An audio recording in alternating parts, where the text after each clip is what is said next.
You are listening to the Two and Out CFL podcast, a proud member of the Canadian Football Podcast Network. I remember I missed a game when I was 3 because I got drunk, which is When you were 3? As I was 3, yes. So we kick Brazilian Ty off the podcast and we bring in his long-lost cousin or something.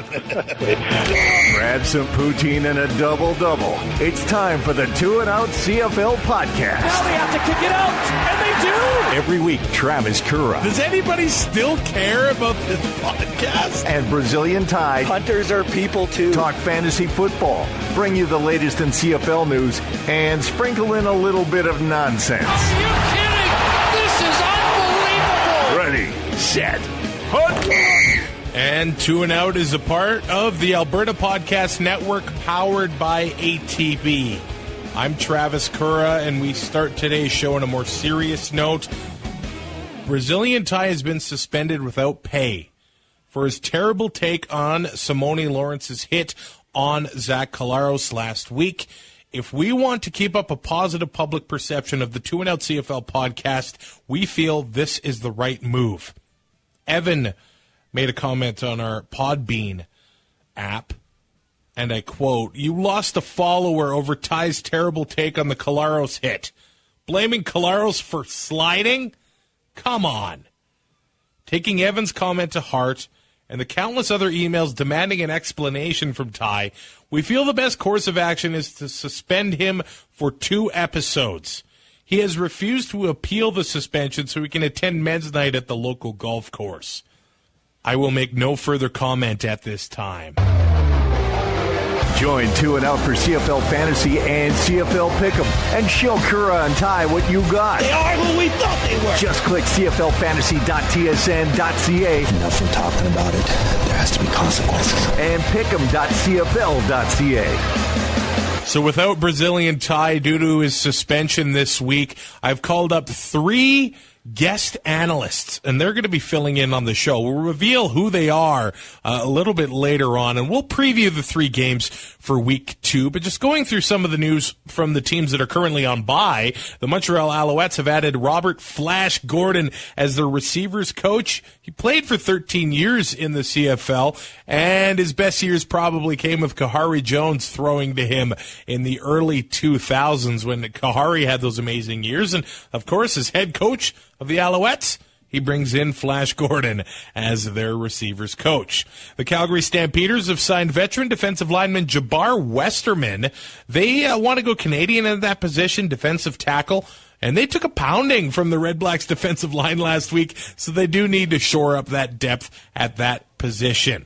Let's start going through the Week 2 games. We're going to start with the Ottawa Red Blacks hosting the Saskatchewan Roughriders, and TD Place announcing this week that they're banning plastic straws. We're seeing this more and more. Bars across the country are doing this, and TD Place seems to be the first, CFL stadium to make this step. We'll see if the rest of the country follows suit in that regard.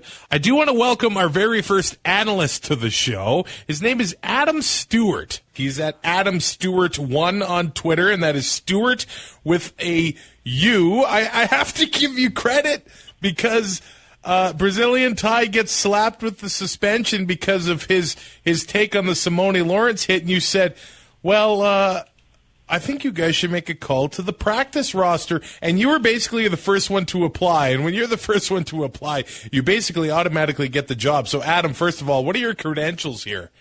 Well, pretty much I absolutely have nothing. I've got a good voice. But, hey, I'm the official voice of the senior hockey team Theodore Buffaloes. So maybe that would count for something. Well, that definitely does count for something. And you know what? You're selling yourself short because you were working up in Swan River, Manitoba today. And on the way back, you stopped in Kenora, Saskatchewan at Wong's Cafe for maybe the best Chinese food on the prairies, dare I say Western Canada, dare I say North America. It's right up there. I mean, let's face it, when you're driving through one of the biggest Ukrainian places in all of Saskatchewan, the biggest thing you can do is stop in for Chinese food. It's incredible, that food there. Isn't that just the definition of Canada? You are on the prairies. You are in, like you said, the Ukrainian capital of the province, and you left with Chinese food. Yeah, exactly. Like, I mean, every corner street in Kenora, usually you could get a good set of pierogies or get yourself some cabbage rolls or something, and you leave with ginger beef and a combination instead. Yeah, what's your go-to there?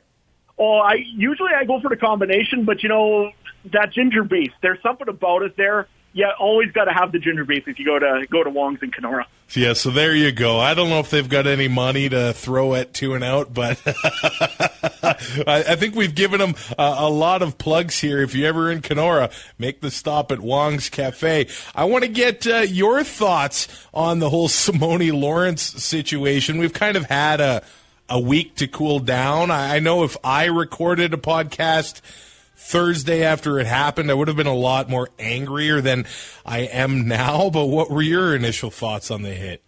Well, I was actually, funny enough, I was driving back from Swan River that day too, and I was listening in to the play over on the radio, and all of a sudden I hear 3 plays in, and all I hear is, and Collaros is down again. I'm like, are you kidding me?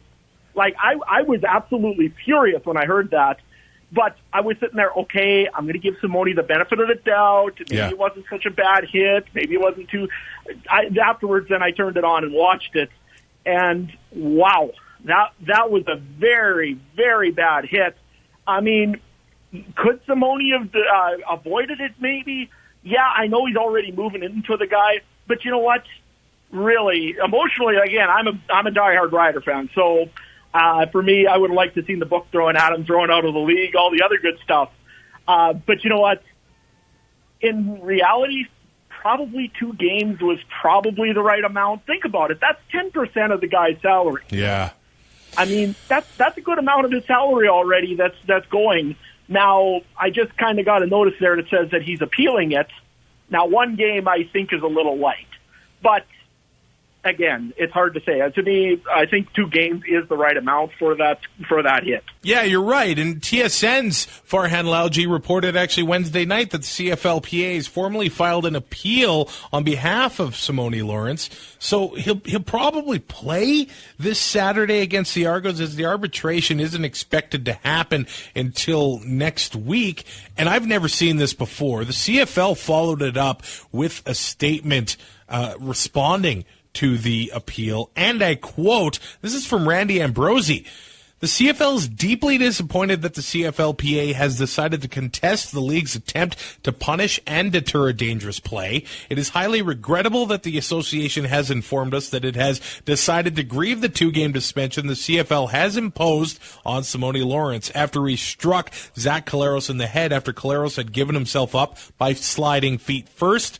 We should embrace a shared responsibility to do all we can to punish and deter any play that crosses the line. It is disappointing that the union has decided to use a legal process at considerable time and expense to defend an offending player instead of standing up for the player hurt on the play. Let's use that time and money to instead work together on new ways to promote and protect all players' safety. Wow. I thought they were friends after the CBA got dealt with, but I guess not.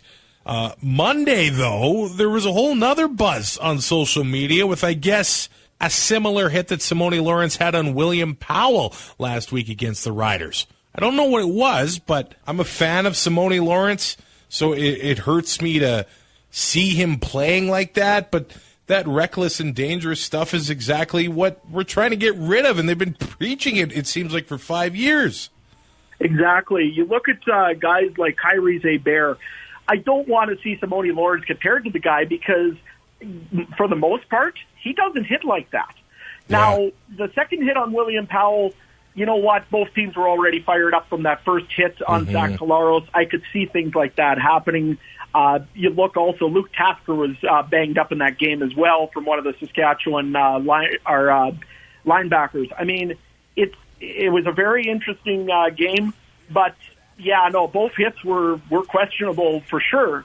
But for me, if you're going to suspend the guy, he's got to be gone for 2 games because of the hit on Collaros.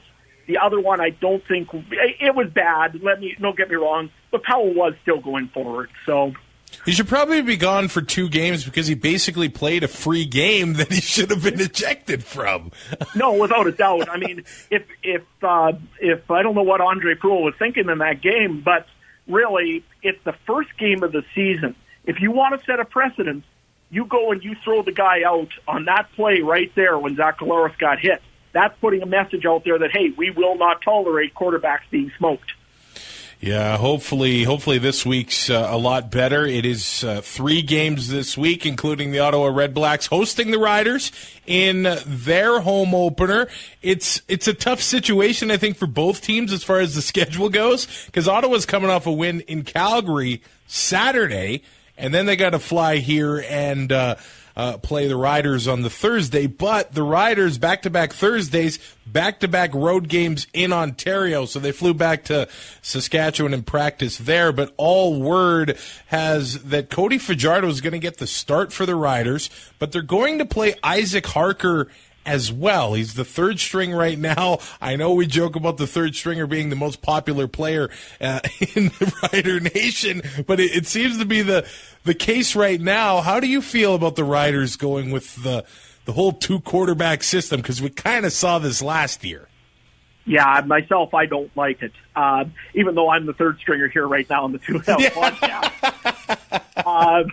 Let's face it, I think Isaac Harker has a really good chance of becoming the future quarterback of a CFL team. He does have that look of him like he has a chance. Now, we've said this with Watford, we said it with Sunseri, we said it with Brett Smith, we said it with Brandon Bridge. We've got, I can go down and down the list. The thing is, if you're going to play all these inexperienced quarterbacks, they are going to lose confidence really quick. To me, it was up to myself, and I was Coach Dickinson. I would probably be playing your Cody Fajardo, and then going and getting Brian Bennett in there. If you really, really think that Isaac Harker is your future, give him that time on the sidelines to learn the game before you just throw him out there. I actually thought Fajardo looked okay in the preseason. He only saw time against Calgary and went 10 of 12 with 73 yards, and he was actually more mobile than I remember him being. In that game against Calgary, he had 6 carries for 32 yards. He seems to be a guy that if his accuracy is on and he gets the protection, then maybe he can put a solid game forward for the Riders. But we know the way the team is built. They're going to run down Ottawa's throat with William Powell, who makes his return to TD Place. All he needs to do is basically protect the ball and make the easy plays that he has to make, because the defense is going to keep him in it. No doubt. The other thing also to keep in mind is, look on the other side of that football. Ottawa right now has 2 quarterbacks. Yes, Jonathan Jennings has a little bit more experience in this league, but Dominic Davis doesn't have a whole lot of experience in this league. If you get him rattled up, let's face it, you've seen last week, 4 interceptions against the Calgary defense that is not quite the same Calgary defense as last year. This time he's playing a Saskatchewan Roughriders defense that could be probably is the elite of the league. So if he starts to chucking balls like he did last game, I could see a lot of picks, and I could see some going back for 6 again. That's what the Riders need to do. I mean, how many times did we say that last year? The defense was putting up more points than the offense. They didn't do it last week, but if they can do it this week, then things get interesting in Ottawa. No, without a doubt. The only issue that I've got with Saskatchewan right now as well is you've got 2 inexperienced quarterbacks back there, and you're missing 2 big pieces of your offensive line. Brendan Labatt looks like he's out for this game again, and you've also probably lost Darius Vladeck. It didn't sound from what I've heard that he's going to be playing this week. So if you lost 2 pieces like that, you're going to be having to start your rookie, and I mean it's not really going to shape up very well for your quarterbacks. Man, you're totally right there. It looks like Dakota Shepley is going to get in there at right guard, and I liked what I saw from the Red Blacks last week. They just took their lunch pails to work and went to work in McMahon Stadium. They had an all-Canadian offensive line that played with an edge, and you definitely like that from your offensive line. Moses Badu had 24 carries. I can't see them repeating that. No, I can't either. Yeah, when they're playing 5 days later, and he was beat up towards the end of that game. There was a bit of a late hit, kind of the same deal. Corey Greenwood had a late hit on Moses Madu in that one when he was down, and it kind of gave him the forearm to the head, and he ended up getting fined for that hit, and so did Delvin Breaux for his late hit on William Powell last week. I don't think Madu can take the punishment of another 24 carries. No, I don't believe he can either. And the same thing, when you look at Saskatchewan, will William Powell be able to run that ball 24 to 30 times, 20 to 30 times a game? Because if you take a look, William Powell is really, if the quarterbacks aren't going, you're going to be handing that ball off a lot. And with a inexperienced offensive line, the Rough Riders could really be in trouble there, especially like you said, that no-nonsense attitude out of that defensive line out of Ottawa really could spell trouble for the Saskatchewan Rough Riders. No nonsense from that team on either side of the ball. Without a doubt, I think they might have got a chip on their shoulder from everybody saying that. I think so. Of the league. I think so. And you know what? No nonsense from that concession stand either. I don't know if you had a chance to see, but they are coming out with a 2-foot-long Doritos mac and cheese hot dog. That thing there just looks like a heart attack waiting to happen. But hey, Trav, I got to ask you, which one is it? The outrageous burger or the 2.5-foot Dorito cheese dog? Oh, which do I want to try? Is both an answer? I think at the Grey Cup this year, I think they should just bring the international foods from everywhere. You get the lineman dog from Saskatchewan, you get the cheese dog out of Ottawa, you get the outrageous burger out of BC. I mean, that could be the CFL party right alone. Why the hell not? We should have a food day at the Grey Cup, or these teams should bring their concession items to the Grey Cup because, man, it's expensive to travel across this country. You know, I'm hoping that Rod Black and Dwayne Ford are doing the game on Thursday so we can see Ford maybe tackle one of these bad boys. Seeing Dwayne Ford eat one of those would just make my day as well. But he didn't even, when he tackled that outrageous burger at BC Place, I kind of think about my strategy going into it. I'm like, I can't eat it all by just squashing it down, but that's exactly what he did. No, Dwayne Ford, he's becoming more of a CFL legend every day. It's not just because of the draft insights now, too. Maybe he's trying to take over for Murray McCormick as a football foodie. Yeah, exactly. You know what? I got to think Fordsy would like it up in Kenora at Wong's Cafe. Oh, I would imagine there'd be a few guys. Let's face it, I think that place could feed the entire offensive line of a Rough Rider team. Yeah. And probably that's only one combination.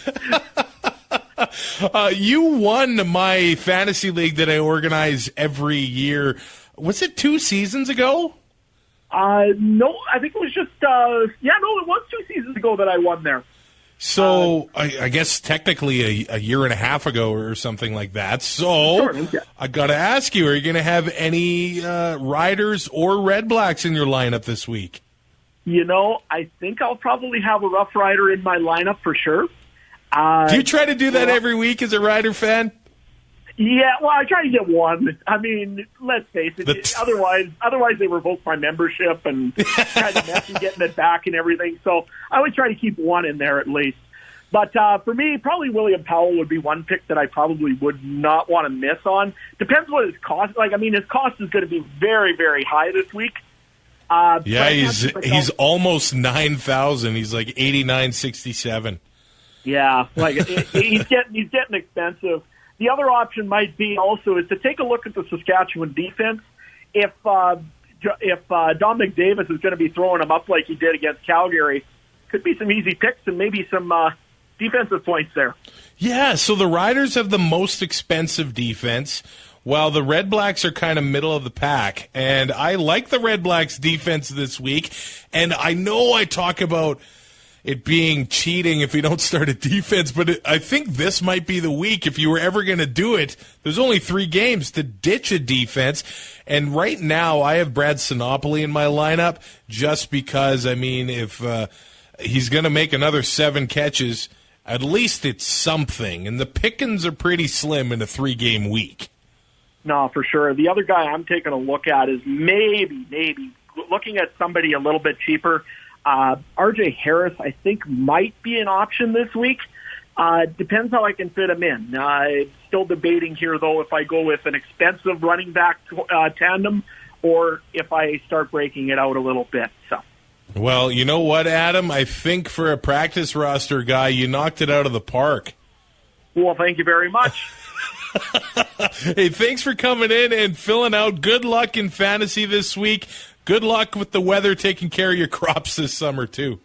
Yeah, no, without a doubt. We finally got some rain out here, so we're a little bit happier than we used to be, for sure. It's getting a little dry out here. Thanks again, Adam. I'm glad you're getting some moisture out on the prairies. I do want to mention this 2 and Out CFL podcast is brought to you by ATB Financial, and I do want to point you into the direction of ATB Prosper. All of the information is at atbprosper.com. But whether you're saving for your future or you got some goals, some dreams you want to make a reality, ATB Financial can help you make that happen with ATB Prosper. They've got customized investment plans. You just log in online, basically, what you're saving up for, and you'd be surprised how fast it really grows. You set your goal, invest $100, and it will grow.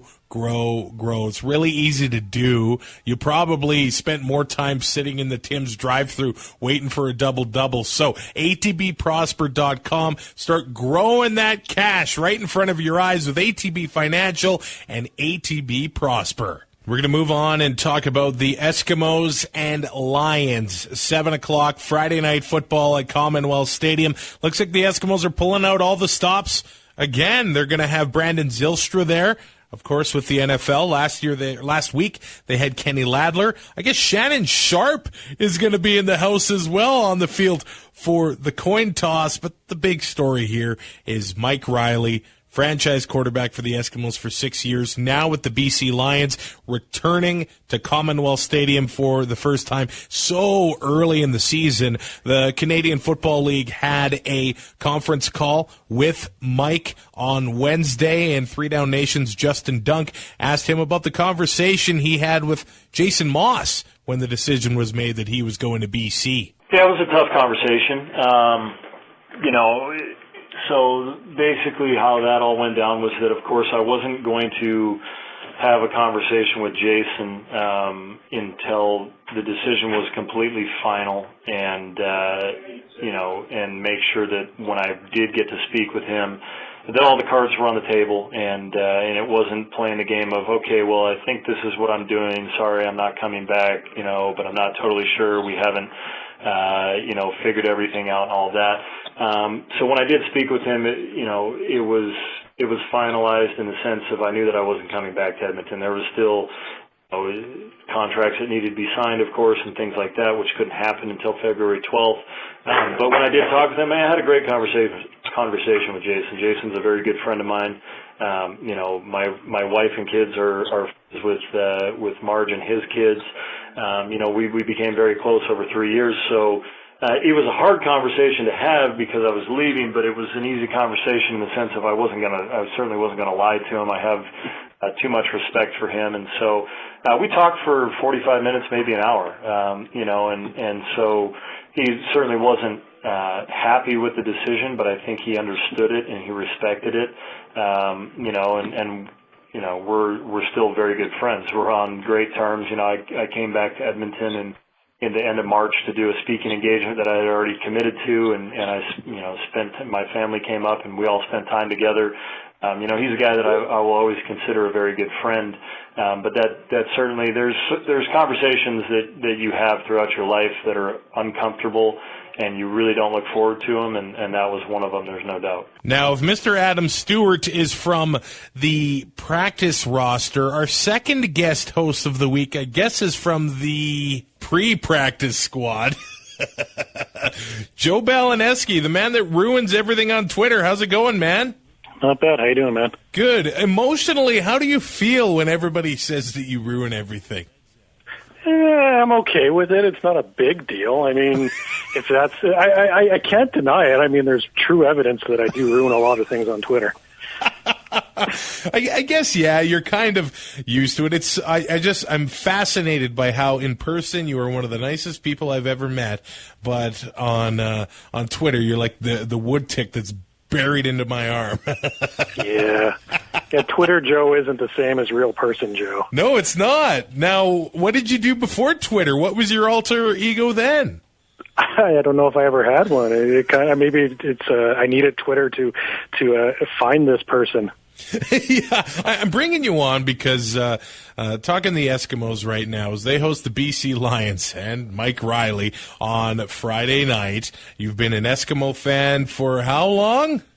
86-ish, I think, went to my very first game. So that's, 33 years? Man, that is so cool. And you've been on the Eskimo Empire podcast, part of the Canadian Football Podcast Network as well. You've got some really cool stories to tell. Didn't you get a locker room tour once, or am I remembering this wrong? No, I did. I think it was 2015.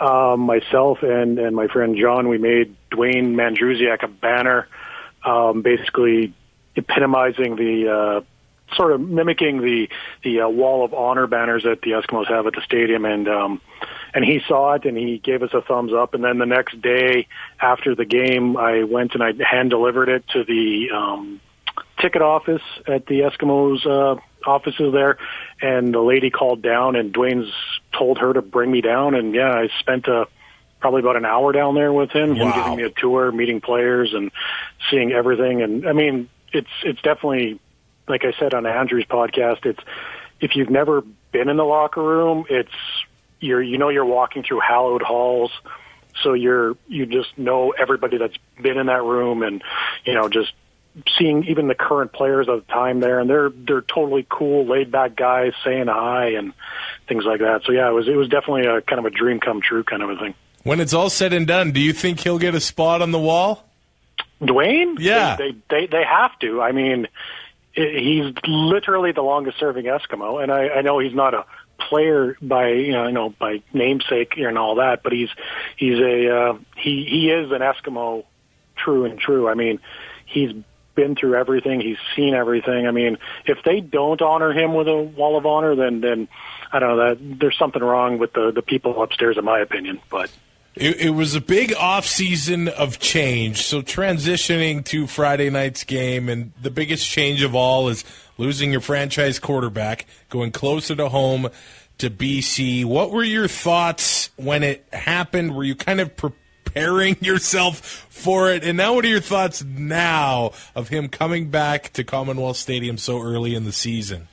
I obviously, as CFL fans, we knew the rumors were there going into, like, they were circulating before the end of last season, obviously, and Mike, being the consummate professional, wasn't acknowledging them.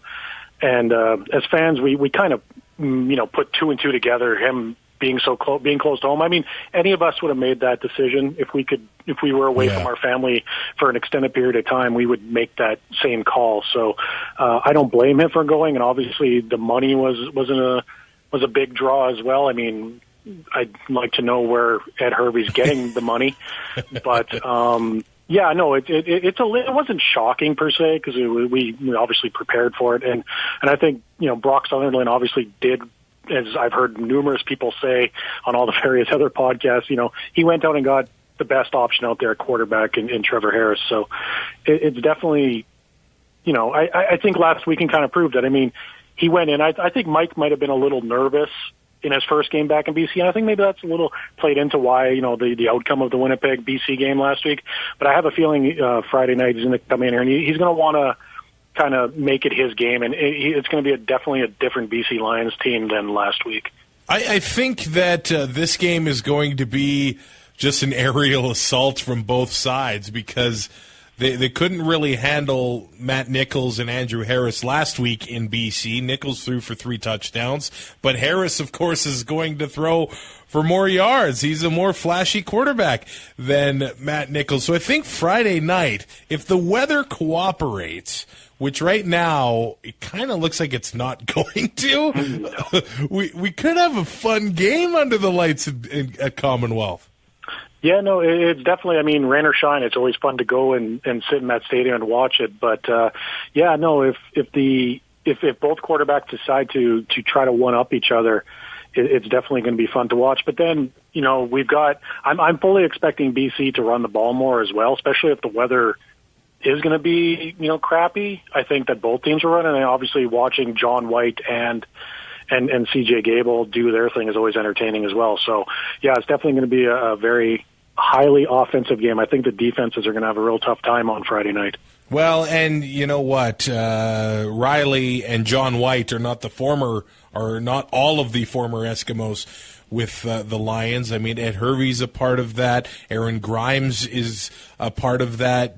Do you think the Eskimos kind of have a second or third rival now in the Lions here? I think the Riders sort of have a rivalry with everyone in the league, just kind of the way that their fans are. And the Eskimos have the natural rivalry with Calgary. But come on, you got to want to beat BC just as much as Calgary now. Yeah, I would have to agree with that. I think, you know, it's always whenever players from your team go to another team, there's just between the fan bases, there's that rivalry. But I think the players look at it that way as well. And I read or saw an interview with Jason Moss today, and he says, you know, we're not focusing on one player, we're focusing on the entire team. But when you look at the BC Lions, like a good chunk of those players used to be on the Eskimos even last year. So, yeah, there is that natural rivalry, I think, developing. But, I mean, in the CFL, you get those natural rivalries regardless. I mean, you can almost say even Calgary and Ottawa have a natural rivalry because when they play each other, case in point last week, you know, everybody expected Ottawa to you know, come out and be, you know, crap the bed. But for some reason, whenever Ottawa plays Calgary, the games are always entertaining, right? So, and it's the same thing with BC. When BC comes to Edmonton, the games are always highly entertaining, you know, goes to overtime all the time and things like that. But yet, for some reason, when the Eskimos go to Vancouver, they have a real tough time playing there. So it is fun to watch those games, and it makes, for a fan, it makes it really fun and good to watch. After week one against Montreal, how are you feeling about Edmonton's defense? I think a lot will agree that they probably have the best linebacking core in the league, but Santos Knox missed that game, but he was practicing this week, so hopefully he plays on Friday. Hopefully DeVaris Daniels gets into the lineup at receiver, and Don Unamba had an MRI on Monday after leaving the Montreal game, so we'll see what happens with him on Friday. It kind of seemed like almost a tale of two halves to me. They were beating up Pipkin a lot, and they were getting to him often. They had a lot more pressure than we've seen from that Eskimo defense since probably Chris Jones. Are they going to be able to do that against BC again? Yeah, it's definitely going to be different because obviously Mike Riley and the offensive weapons that he has, and Deron Carter and Brian Burnham and such, they provide a different type of threat than Montreal does. I mean, when I was sat in the stands and I watched, really the only threat that I saw was DeVere Posey, right? Like everybody else kind of. I'm not saying that they're not skilled athletes, because obviously they wouldn't be playing, but it's just Montreal isn't the same team that BC is. So it's I think BC is going to provide very different challenges for the defense. And I think it's going to be, we're going to get a true test of what the Eskimos, both offense and defense, are made out of, because kind of like last week with Montreal, it's not a real true test, right? And, you know, the same thing goes for, you know, the Hamilton Tiger Cats and Saskatchewan last week. Like, not, you know, you're playing against Saskatchewan's offense. That's not real a true test to what your defense is capable of, right? You want to play against one of the best quarterbacks in the league, and I think this week Edmonton's going to get a true test. And fans, you know, if the Eskimos come out with a win, we're going to be super happy. But if the team loses, it's going to be highly entertaining to listen to the after show on the radio, because fans are, you know, right away going to want to blow up the team and trade Trevor Harris and get rid of all the linebackers and, you know, get rid of our secondary and, you know, get rid of Philip Lawley and all that stuff. Because that's just how fans are. That's every fan base. That's just not Eskimo fans. That's every fan base. Yeah, the Eskimos are in tough. They want to play man-to-man, and they've got, Burnham and Carter and the Canadians as well with the Lions. So that's going to be, you're right, definitely a tougher test. But If BC only runs the ball 4 times, then I think the defense is going to know what's coming, and they can just pin their ears back, and Boateng and the boys can just head after Mike Riley and at least get a couple licks in on him. After the game, I'm really excited for this at Commonwealth Stadium, again, if the weather cooperates. But Brandon Zylstra is going to be there. I assume he's going to be cranking that horn at the beginning of the game. But after the game, they're having a Spirit of Edmonton party on the field with sluice juice? Are you kidding me? I feel like they're kind of thinking outside the box a little bit more this year. We don't have any washed-up rappers, but we do have the Super Dogs this week. Yeah, no, I this is the first I'm hearing about the Spirit of Edmonton. I must have missed the email or what. But they said it when we were leaving the stadium last week. Oh, really? Okay. Yeah. So I must have missed that as I was walking out. But no, that's good that they're trying different things. I mean, there was a running joke in our section to bring back the Super Dogs for the longest time. I mean, I will argue. Like a lot of people have said, and I've heard or seen people say about Len Rhodes. They like the guy. He's a really nice, personal guy, and I understand what he was trying to do with the entertainment acts that he brought in the last few years, and for the most part it worked, because a lot of those games the attendance did go up. There was a bit of a spike, but when you've got a predominantly older crowd, like I even said to my wife when I got back from the game last week, it was the first time when I didn't go up to the concourse at halftime, and I noticed a lot of people stayed in their seats because they wanted to see the Fred Stamps presentation, obviously, but also they were in the stands for Tom Cochrane because everybody knows who Tom Cochrane is, right? And they were singing along, and it was great. So if the Eskimos are thinking outside the box with more of this entertainment stuff, and as cheesy as the Super Dogs are going to be, little kids are going to love it, and that's what you want. Yeah, I mean, that's what we want to the stadium, right? More of those kids. You've got a little one. How often do you bring her to the stadium? I brought her a couple times. I brought her to the preseason game this year. I want to be bringing her more, but she's still in the whole, I don't really want to spend 3 hours sitting and not, it's not SpongeBob on TV. So she wants to do her stuff. And, I eventually would like to get her to come and make, I've got the extra seat. I buy an extra seat. Yeah. So when and if she decides she wants to come, the seat's there, and hopefully it happens. But yeah, it's something that, you got to pass it on in the generations, right? Because it's something that it's cheap, good entertainment. Right? Is that how you got into it? Yeah, my dad had season tickets way back in the day, and I remember I missed a game when I was 3 because I got drunk, which is when you were 3? As I was 3, yes. So we kick Brazilian Ty off the podcast, and we bring in his long-lost cousin or something. Exactly. Yeah, no, I was sneaking drinks from behind him because he had his drink sitting on the ground, and I was taking sips of his Ryan Cokes that were probably 3 fingers deep. So that's legendary, man. That is, yeah, no, and so yeah, no, but yeah, that's the thing is he had season tickets, so I went with him and stuff, and then when I got older, with the Eskimos always did the high school thing or the tickets for the kids at school, and I'd always go to that. And then when I got old enough and got a job and I bought tickets, I can afford tickets. I've been a season ticket holder for 9 years now. So yeah, it's just you got to continue that, right, and get that tradition going.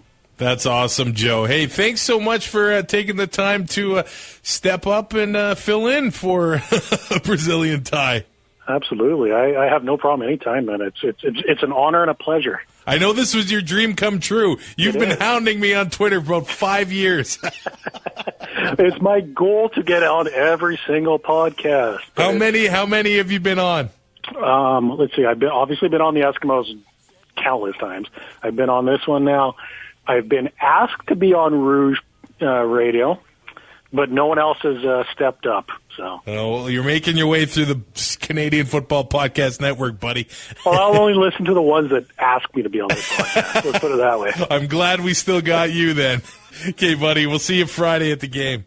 Have a good one, man. Thanks again to Joe for filling in for the suspended Brazilian Ty. You can follow him on Twitter at Balaneski. We're going to move on to Saturday's game. A lot of times we're going to wait until Labor Day for this one, but the Argos are hosting the Tiger Cats at BMO Field. Right after the game, fans get to leave and go to the Arkells concert right nearby, so that's pretty cool. The Ticats did make some news, announcing that they have signed Canadian running back / receiver Anthony Coombs, so he doesn't go far after playing in Toronto for a number of years. And as far as Toronto goes, they're coming off a bye week in week 1, but veteran offensive lineman Ryan Bombin hasn't been practicing. So it looks like first overall pick Shane Richards has been taking reps. I know there's been some bad luck with first overall picks lately, but he's getting thrown to the wolves here and gets to play an offensive line against a nasty Tiger Cats defensive line.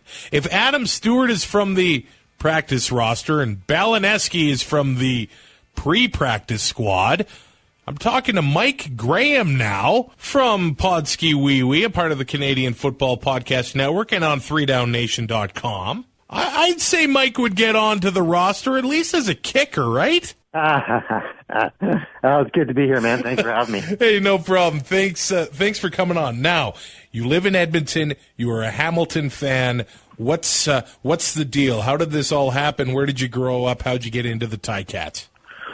Well, I grew up in Port Elgin, Ontario, which is about a 2.5-hour drive from Hamilton. And my dad's a big Ticat fan. My parents had season tickets growing up, so we used to drive about 2.5 hours to each home game. And nice. Yeah, so it's been beaten into me ever since I was a child, and I've been suffering ever since. Did you have to fight off any Rider fans after the Simoni hit last week? It wasn't that bad on my end because I wasn't really defending it, but my buddy Josh might have been beating them off with a stick. He's the hottest heel in the league. I think you're the calm guy that I just want everybody to have fun. Yeah, I know, right? No, I know it gets quite crazy in the stands. We're talking Tiger Cats and Argos this Saturday in Toronto. I love that they actually moved the game so the fans could go see the Arkells concert afterwards if they would like to. But after week 1, a big win over the Rough Riders. It wasn't pretty, but the special teams touchdown from Frankie Williams helped them grind that one out. How are you feeling about going into this game against Toronto? I feel pretty good. The offense didn't look that great. Neither did the defense, really. The run defense really got, it handed to them by William Powell and the Rough Riders. But, I think it's going to come together. I really like this offensive line they put together. You got 4 Canadians that are, a mixture of veterans and the Sirocco's a 2-year guy. You got Revenberg. They brought back Raker Matthews from the NFL. He was with the Patriots for a little bit. And then, of course, the signing of Chris Van Zyl. So I think there's a lot of upside to this team. And I'm not sure if it was the new offense, Tommy Condell coming into the fold and June Jones leaving right before training camp. I don't know if that had effect on this offense, but it must have because they just didn't look in sync. How did you like how Steinauer managed his first game at head coach? I thought he did a pretty good job. Overall, I think that he's ready for the job. He's been a prospect for a long time. He was the assistant head coach last year. And, this was the plan all along, I presume, to slide him in there. So, it's going to take some time. You never know with rookie head coaches. Going from a DC or an OC job to head coach is a big step. But I have confidence in him that he'll improve as the season goes on. Do you think it's easy to kind of overlook the Argos in this one? It's their home opener. They were on bye in week 1. They did make a lot of changes in the offseason, and it does look like they brought in a lot of talent into the fold, but everyone has anointed the Tiger Cats as first place in the East. I know whenever the Tabbies and Argos play, it could go any way. How do they not overlook the Argos? Well, they just can't. I mean, they're going into Toronto, and yes, there'll be a big Ticat presence, but I'm hoping there'll be a big Argos presence in the stands as well. I think that the Argonauts, a lot of people are overlooking them. They lose Trestman. He signs with the XFL, but they bring in a guy like Corey Chamberlain who, as a head coach, he won a Grey Cup in Saskatchewan, as you know, of course, and his defenses are always top notch. So I think they do have a lot of talent, and they have a guy like James Franklin who didn't have the greatest season last year, but I think that he's going to have a bounce-back year this year. You bring in a guy like Darrell Walker, who they have some chemistry from their time in Edmonton, and the running back stable is pretty darn good. You got a guy like James Wilder Jr., Terrell Sutton, and then Chris Rainey, who could be, a bit of a change-up in that backfield. And Corey Chamberlain with that defense, I think that they could surprise a lot of people this year. So you never know. Like you said, with the Ticats and the Argonauts, that rivalry, they're both teams always get up for it, and anything can happen. How is the atmosphere on Labor Day in the Hammer? Have you taken in a few Labor Day classics? Many at the old Iverwin Stadium. Yeah. Unfortunately, I haven't lived in Ontario, and I haven't been back to see Tim Hortons Field since it's been built. But yeah, I've been to many Labor Day classics, and there's nothing like it. Now I don't have the reference of going to a Labor Day classic in Calgary, but the Steeltown fans really come out and support their team. It's really a sight to behold. And I was at the last Labor Day classic at Iverwin Stadium, and they lost, but it's a precious memory for me just being at that last one. It's always kind of, I get kind of sad when I know that I wasn't able to be at Iverwin, but I keep hearing more and more things about it. Like, the players were in dugouts, so like the fans were right on top of them. That sounds crazy to me. Yeah, I was actually watching a game on ESPN Classic the other night, and I remember that the sidelines were very close to the wall, but it was a real danger if you got pushed out of bounds. Oh, yeah. And the dugouts were just so unique. The best way I can describe Iverwin Stadium is it was a beautiful dump. By the end of it was pretty bad shape, and we needed a new stadium, but so many great memories from that place. So, it'll always hold a special place in my heart. So what do you think the Ticats need to do to beat Toronto on Saturday? They had the running game going with Sean Thomas Erlington. He had 6 yards of carry and ended up having to leave the game. Are we going to be able to see him again this week? And if not, what will the Ticats do at that position? Well, that's a good question. I haven't really heard any updates from practice or anything like that. So, Sean Thomas Erlington was one of the only bright spots on offense last week. He just looked incredible, and I thought that they should have ran the ball more with him. But I hope he's back, and if not, they have a guy like Jackson Bennett, who is a converted DB.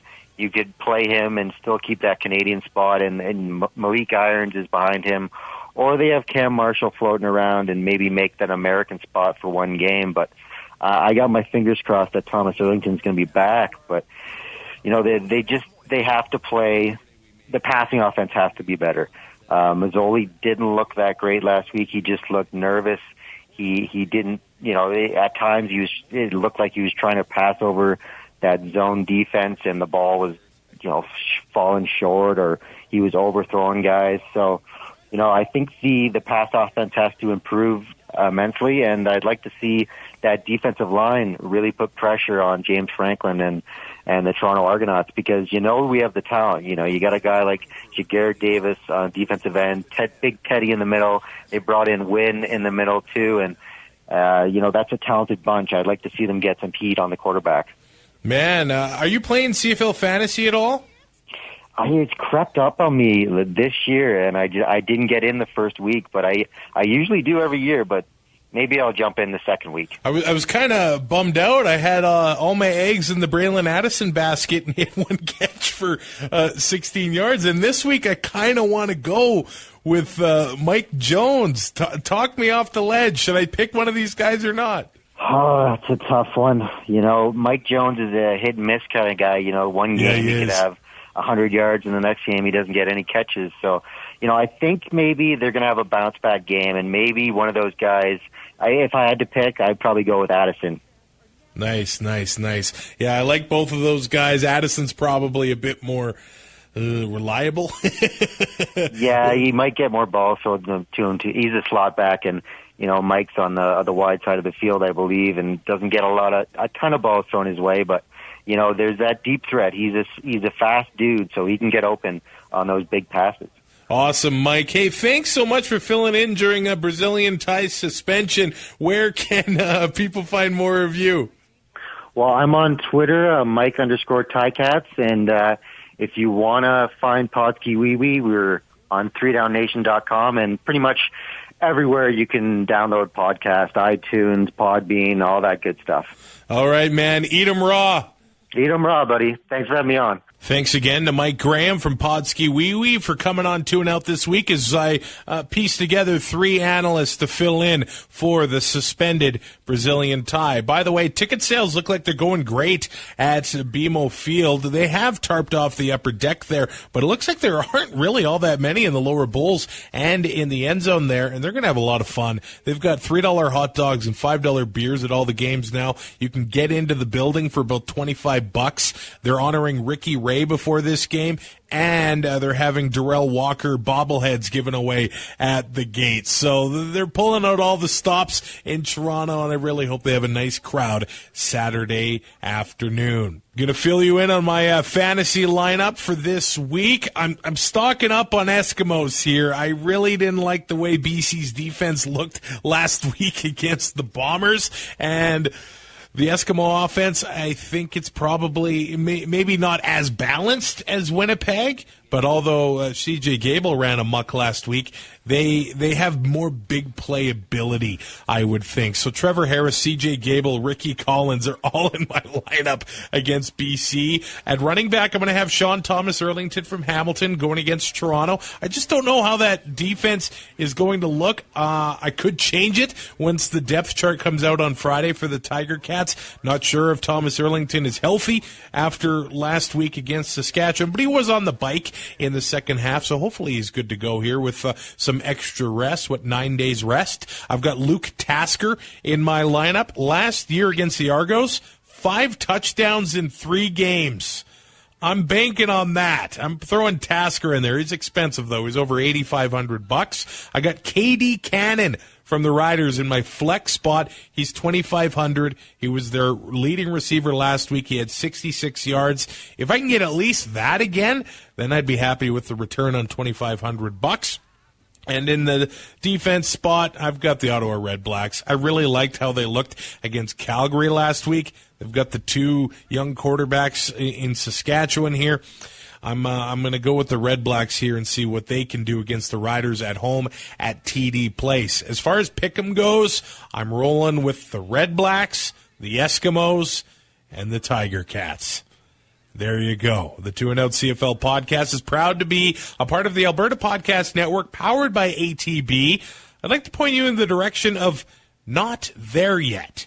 It's a series of short essays by Terrence C. Gannon covering a wide range of subjects from the perspective of the second decade of the 21st century. Man, he's done essays on Tiger Woods, Kawhi Leonard, and John DeLorean. You remember those cars in the 80s? I know there are a lot of fans of those cars, especially with Back to the Future, right? So check out Not There Yet, a part of the Alberta Podcast Network. And all 3 games in the CFL this week, you can get tickets for those at seatgiant.ca. It's all in Canadian funds, and if you use the promo code APN, you're going to save 5% off of your ticket order, and you're going to support the Alberta Podcast Network in the process. SeatGiant.ca at checkout. Use the promo code APN. You can find Two and Out on Spotify now, Apple Podcasts, Google Podcasts, TuneIn, basically wherever podcasts are found, and check out our website, twoandout.ca. I will talk to you on Monday. Thanks for listening. Find more great shows like this at CF Pod Network on Twitter.